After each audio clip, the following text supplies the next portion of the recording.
What's up everyone, Doyler here, and I am back with another event update and spoiler video with some added value analysis finally. I know you guys are constantly asking me in Discord as well as other chats whether a package is worth it or why I value certain things a certain way. So stay tuned after the spoilers for that, but if you are one of those people who zone out when I'm typing up all my math in Discord, like Chairman Lamau, then feel free to pop out. I'll let you know when I'm about to jump into math. So, with that, let's hop right into the spoilers. So, first up we have our campaign event, as I said in the last spoiler video. Fairly standard daily gifts, 100 Qixi biscuits, and I'm sorry if I'm pronouncing that wrong, but let me know, as well as 1 super wishing coin. This is fairly standard for campaign events, so I'm not going to spend too much time on it. Next up is our wishing fountain event. These are normal rewards, 2 profit orbs and 2 super wishing coins for the first 2, 4 super wishing coins for the third tier, and finally 5 relics and a scary copy for the last tier. That said, you also will get Jade Pendants from each of these rewards up to the full 4 loops, and you are going to need these for one of the later events that I'm going to cover. So if you want to finish that event, you are going to need 4 wishing fountain loops. Unfortunately for me, if you saw my last wishing fountain video, I decided to do 4 loops on stream because I figured I would never need those wishing fountain coins in the future.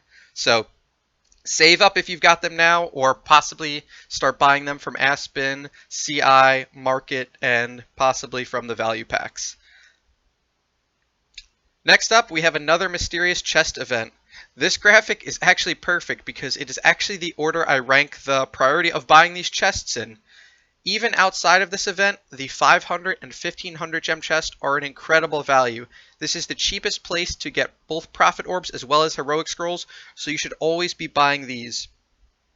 The 8000 gem chest is a little pricier, but the guild coins are so valuable, and I wish I didn't neglect to buy a lot of these in the past. Finally, the last 2 chests normally aren't really worth it, but if you are a whale and have a ton of extra gems or really just want the dust or chaos stones, you could be buying them. That said, during this event, this is also the only way to max out the Jade Pendant event, so you are going to have to spend the 16,500 gems to buy all of these chests if you are hoping to finish that event. So that is a stronger reason to consider the last 2 chests. Also on the 8000 gem chest, Amun-Ra is a nice addition if you still need a baby Amun-Ra or 10-star for your Dark Seal land. Next up, another week of Ormus's Workshop. The only interesting point to note on this is we are getting a chance for up to 3 pay-to-win artifacts during this week, so maybe a perfect time to upgrade or downgrade some of those artifacts if you have them. We have we have exactly standard value packages for a campaign event with the $100, $70, $30, and $10 packages. I'll cover the value later on. Just know that there's nothing special in these. They're the same as every other campaign event that we've had in the past. So, the first Qixi special event that we have is the Magpie and Reflection Bridges. So if you save up to 55 Jade Pendants, you will be able to select 2 of the heroes on this top half of this picture, presumably 1 from the left and 1 from the right, so you can get that carry and maybe Aspen copy or Faithblade, whatever you want. And if you save up 30 Jade Pendants, you'll be able to get 2 of the heroes on the bottom, again 1 from the left and 1 from the right. Personally, I'm definitely hoping to max... Oh, also, and if you complete both bridges, you will get a free Wildfire Torch. Not the most exciting artifact, but it did get a pretty interesting upgrade recently, and it is super useful still in Aspen Dungeon for those forest waves. So personally, I'm really hoping to complete this bridge. I'll likely get an Aspen, definitely a carry, either a Sherlock or a Rogan, and finally maybe another Garuda from the bottom right. The torch is appealing to me since I'm still just short of Death 50, and maybe building an E5 Unimax to save some demon potions on those waves would be helpful. Next up, we have the campaign event shop. This time it's Olivia's shop, where you spend your campaign items as well as universal crystals to buy standard rewards. Few differences this time. First of all, instead of a specific elite hero for light and dark as well as non-light and dark, you actually get a selection chest. This is a pretty huge upgrade because there have been plenty of events in the past where maybe you didn't need a Garuda, maybe you didn't want a copy of Belrain, etc. So this time you can actually pick which hero you want, and presumably these will have Sherlock or Russell, Drake, Sherlock, and Rogan in them, but we will have to see if they've upgraded them or not. Crown is also the 3600 reward, as people were guessing, so that is another awesome artifact to grab. I've got one on my Garuda so far, so I may personally get a second to either upgrade it or put on Garuda Russell, Garuda, etc. I don't think they'll stick with this chest idea for future ones. I think the 3100 and the 2700 reward will go back to pre-selected heroes, but we will have to see. Next up is the Qixi Luckiness event. This one is really interesting as this is basically a free cumulative reward. So if you obtain 500 Qixi biscuits, you will get the 50 elite hero shards without having to spend them. So if you save up only 3600 to obtain the golden crown, you will get everything from that 9-star puppet down for free without spending them. I'll cover some of the analysis later. These are mostly just free rewards. Basically, it adds a small gem value to each of the biscuits, but pushing for any of these isn't really a huge goal. I think personally I'd like to get to that mysterious artifact chest, which will require some spending on my part. It would be nice to get my first AMB, potentially my second AMB, since the relic artifact event will be extended into this next week, or maybe a third crown, a Rui, something like that. The 200 relics are going to be really hard to push for without spending a ton. I don't recommend you do it unless you really plan on whaling during this event. So as you saw at the 2500 biscuit reward with Luckiness, there is a new Olivia skin, the Diamond Band lead vocalist. This is a pretty cool skin, but it's also very clearly PvP geared with the control immunity, speed, and DR. I think Olivia has been hovering around the low A, high B tier range for PvP, but especially with this skin and more people starting to use her, she may see a small jump. I don't think she's a top tier support, but definitely someone that's really interesting to run in PvP, and I do love running her in some PvE setups.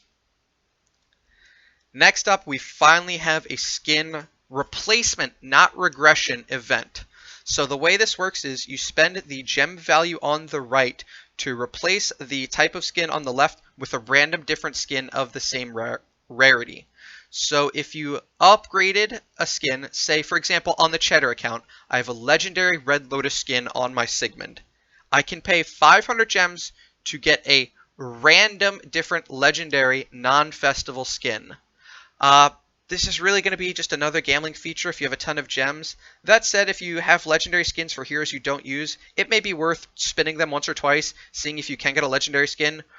Or in my case, maybe seeing if it is possible to get that speed carry skin and just dump some festival limited skins into that and hoping for the best. Next up, we've got the special event value package. This week it's going to be the standard $50 package for 5,000 gems, 10 profit orbs, 400 campaign items, 40 heroic scrolls, and a Sherlock skin. This is even better value than the current Drake skin, ignoring the stats on the Sherlock skin, as the campaign items are worth about 500 extra gems, and the heroic scrolls are actually more valuable than the 20 profit orbs we get with the Drake skin. So definitely something I plan on buying. If you were thinking about spending this event and don't want to wait until I cover the values, this is what you buy out of everything. Also, the Sherlock skin, Diamond Band basis, is super sweet and an incredible skin for PvP. 6% control immunity, 6% HP, and 6 speed.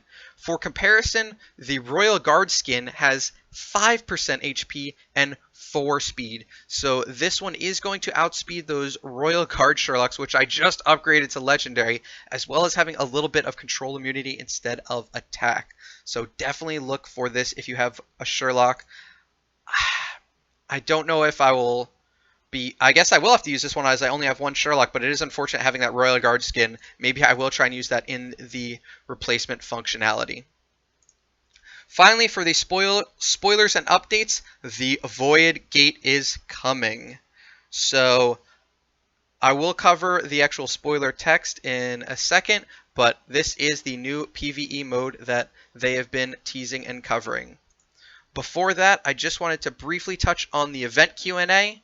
So you can see all of the text here. It's not that exciting. That said, the most interesting one is they did clarify that you will get 4 heroes, so 2 from each light and dark and non-light and dark for the bridges, and luckiness is not spent, only earned. Also that you can swap max level skins, which is quite convenient.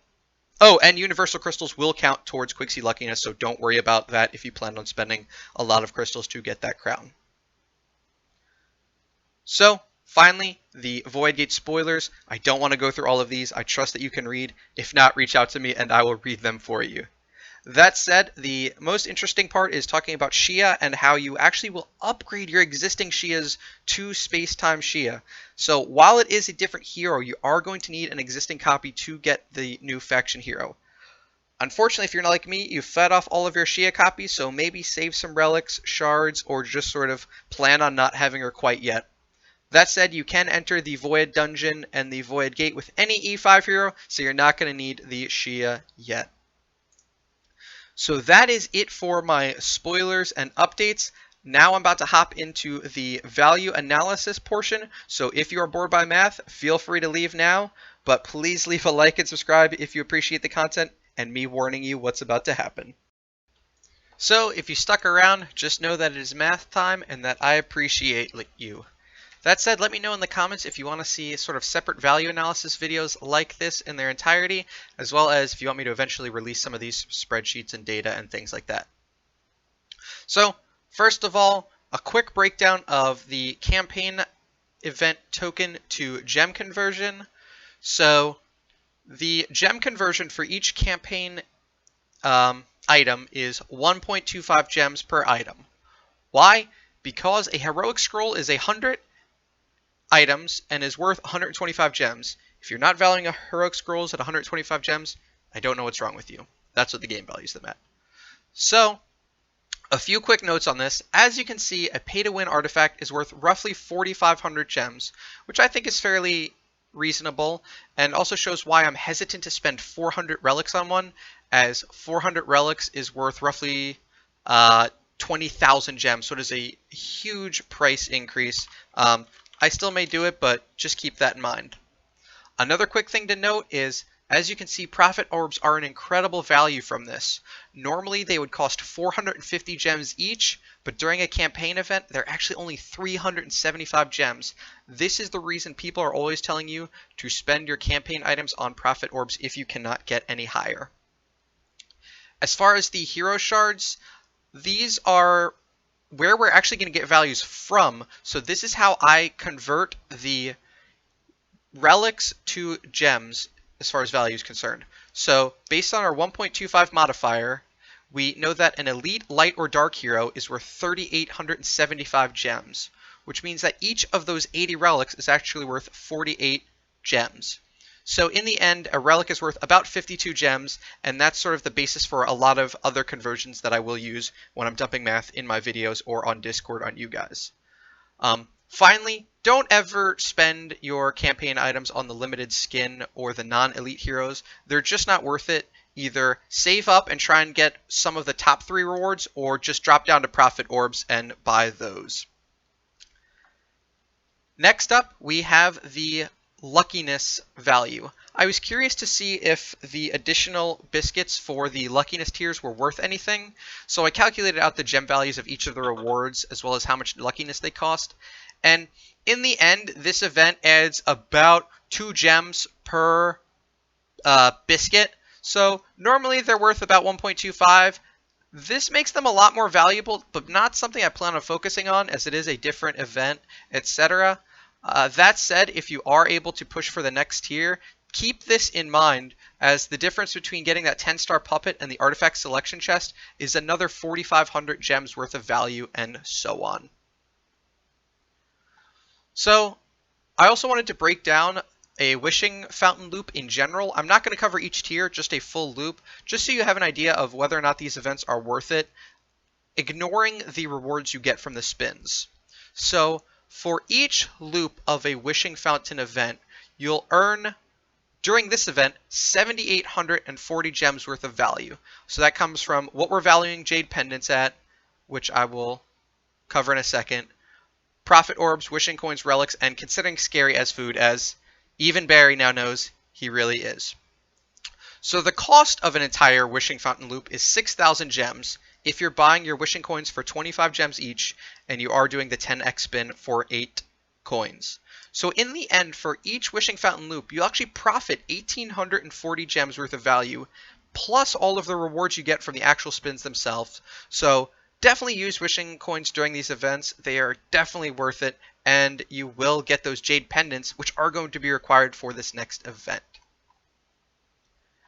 So on to the Jade Pendants. Based on the calculations we did earlier for the campaign item value, these Jade Pendants are actually worth about 183 gems each, since you do get 2 Light and Dark Heroes for the top bridge and 2 non-Light and Dark Heroes from the bottom bridge, which you get to select.